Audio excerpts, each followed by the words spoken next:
I do get recognized a fair bit. Not all the time, not a lot, but it used to happen a lot more outside of the city. It happens a lot in New York. Virtually every time I go, and now it's happening a lot more in DC. Although obviously, to your point, you know what? I'll be honest. You know what I attribute that to almost entirely? I attribute that to YouTube. I attribute that almost entirely to YouTube. Because I remember when I was doing MMA Uncensored Live, I never one time got stopped by somebody who's like, oh, you're that guy on TV. Never happened. I start doing YouTube videos, and it happened overnight. Overnight. So fast.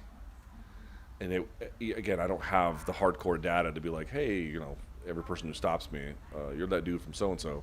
Hey, where did you find me? But you just often hear them say things like, oh, you're the guy from that video. I saw your video, blah, blah, blah on the video. YouTube has been such a dramatic profile booster, right? Which is why, partly, you can see why I want to invest in the studio, because if things go tits up from a corporate standpoint and I can still make this happen, I'm not saying I don't need them, but it's fairly great insurance for my needs. And do I like all that stuff? Look, at first when you get noticed and you get attention, it feels nice. And of course, I appreciate anybody who says anything nice, who stops me, sends me a note even, but in person in particular too. And I've never had one person stop me who was rude or mean or demeaning or weird. Completely the opposite. It's been great. At first, it's kind of fun, but then you realize how do I explain this? I appreciate the act of someone showing that kind of support, and it's nice to know that people are noticing your work.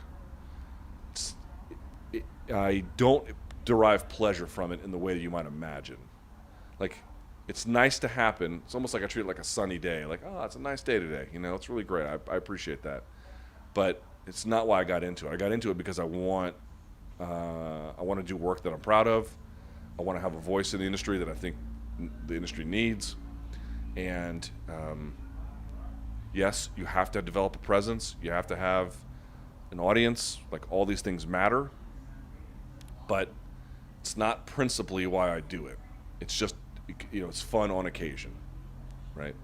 The only time it really was fun was when, because dude, I could name no one, very few members of anyone in my family pay attention to anything that I do. Like, I don't think anyone in my Thomas family knows that this exists, or my radio show. I could call my radio show Luke Hates His Family, and they would never know the difference. They would. I've literally planned out surprise parties for people on the air on my show for my family, because I knew they'd never listen. Like, it would just never get back to them. They don't care about MMA. They don't watch it. They don't care. It's not a thing, which is fine.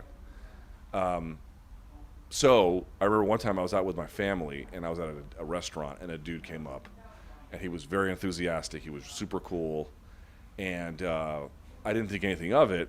But then I realized, whatever, hung out with him for like a minute or so just to say thanks. Sit back down at the table, and I remembered I sat down, and my dad was like impressed, like, wow, and my sister was too. And I remember that was the first time they'd ever seen the impact of, or the audience itself reflected in everyday life. And that was impressive for them. So it was nice to show them, it's like, I know you think this work is utterly without redemption, but some people like it. Some people like it.